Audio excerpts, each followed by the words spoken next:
Saya mau sharing kecerdasan keuangan dalam waktu 6 menit. Oke ya, saya mulai. Kalau kita mau cerdas secara keuangan, kita harus tahu dua hal yang paling sederhana, prinsip, tapi sayang banyak orang tidak tahu isinya. Kita harus tahu apa? Satu, apa itu pendapatan, dan jenis-jenisnya apa saja. Yang kedua, apa itu pengeluaran, dan jenis-jenisnya apa. Income sama spending, pendapatan dan pengeluaran. Pendapatan itu ternyata ada 3 loh. Tapi sayang orang hanya fokus satu karena tidak pernah diajarin cerdas secara keuangan. Satu yang namanya active income, kerja baru dapat income. Either Anda jadi pegawai negeri, Anda jadi developer yang harus ada Anda, pedagang yang harus Anda, jadi guru, jadi pembicara, jadi penulis yang dimana kalau Anda nulis baru dapat uang gitu ya. Penulis enggak, penulis dapat passive income. Oke, sebentar ya. Oke. Saya sekarang mau sharing kecerdasan keuangan dalam waktu 6 menit. Saya mulai.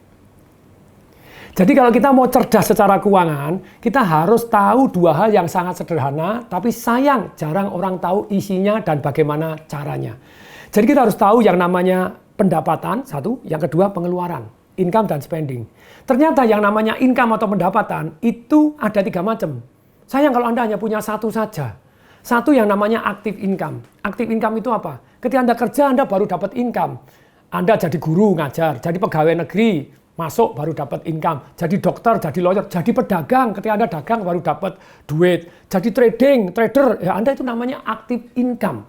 Nah, saya hanya satu ini doang. Kemudian yang kedua, Anda harus tahu bahwa dalam income ini ada yang namanya passive income. Tidur pun dapat duit. Ini income yang paling penting, tapi sayang orang tidak fokus untuk membangun passive income. Kemudian yang ketiga yang namanya capital gain atau portfolio income. Kenaikan dari harta kita. Rumah kita beli misalnya 200 juta. Dalam 10 tahun, jadi naik jadi 1 miliar. Ditidurin pun naik loh 800 juta. Tapi sayang orang cuma punya satu yang namanya ini. Saham, emas, atau apapun yang capital gain. Itu yang namanya portfolio income Anda. Yang kedua passive income tadi. Passive income tuh harus ada 3 ini loh, ada 3 jenis. Banyak orang tidak tahu dan tidak punya. Yang namun satu adalah paper asset.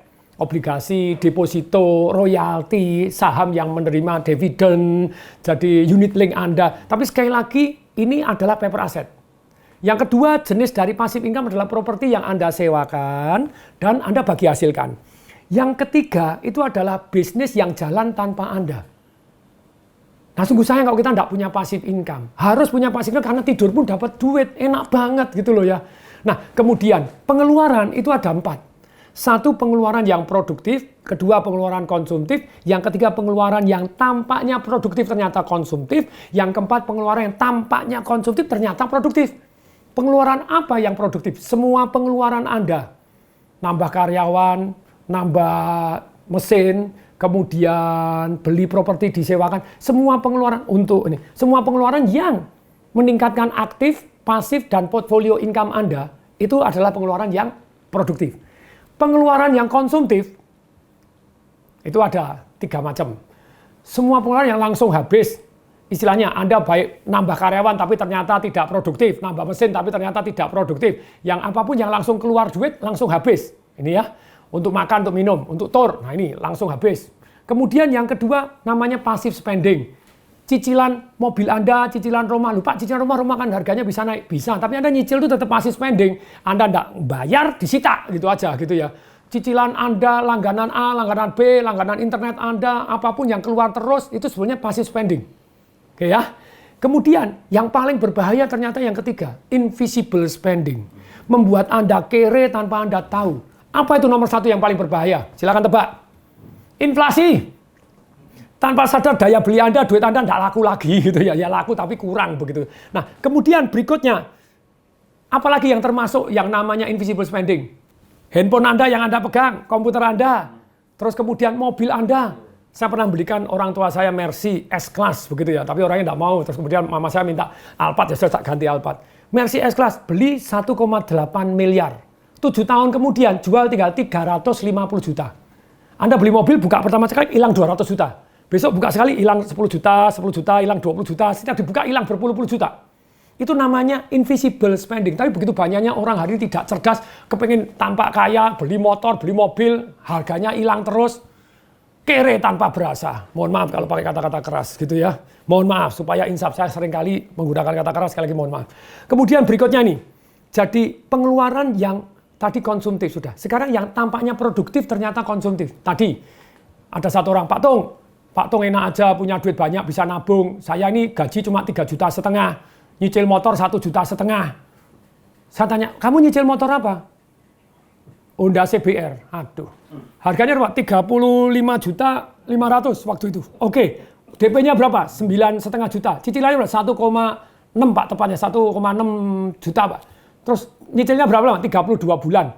Saya hitung berarti kamu total duit keluar 60 jutaan. Sekian. Betul Pak? Kalau 3 tahun Honda CBR bekas berapa? 12 juta. Saya 12 juta. Berarti kamu dalam 3 tahun kamu hilang yang namanya uang kamu 48 juta sendiri. Lupa, tapi kan saya perlu kendaraan. Kok perlu beli Honda Legend tahun 2000 loh, 2 juta doang. Lupa, tapi kan gampang rusak. Ya rusak kan bayar cuma 150.000, 200.000. Jadi sebetulnya banyak orang itu tidak perlu, cuma kepingin. Jadi please deh kalau Anda, ini yang namanya seolah-olah, aduh kelihatannya produktif untuk kerja, padahal Anda tidak perlu itu. Anda harus membedakan. Berikutnya yang keempat. Yang namanya pengeluaran kelihatannya konsumtif ternyata produktif. Satu, pengeluaran untuk belajar. Yang kedua, pengeluaran untuk bergaul dengan orang-orang yang jauh lebih sukses dibanding kita. Betul, orang sukses tidak semuanya positif, tapi kita belajar yang positif aja gitu ya. Yang ketiga, untuk amal. We cannot outgive God. Perhatikan saya.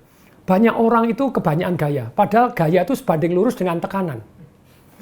Itu hukum fisika, hukum alam ciptaan Tuhan. Apabila hidup Anda banyak tekanan, berarti Anda kebanyakan gaya. Kalau masa tua Anda penuh tekanan, berarti masa mudanya kebanyakan gaya. Boleh kan gaya? Bisa. Caranya bagaimana gaya tanpa tekanan? Pasif income Anda segede gajah, Anda gaya segede kerbau. Maka Anda cerdas secara keuangan. Semoga bermanfaat. Saya Tung Desem Waringin mengucapkan salam dahsyat.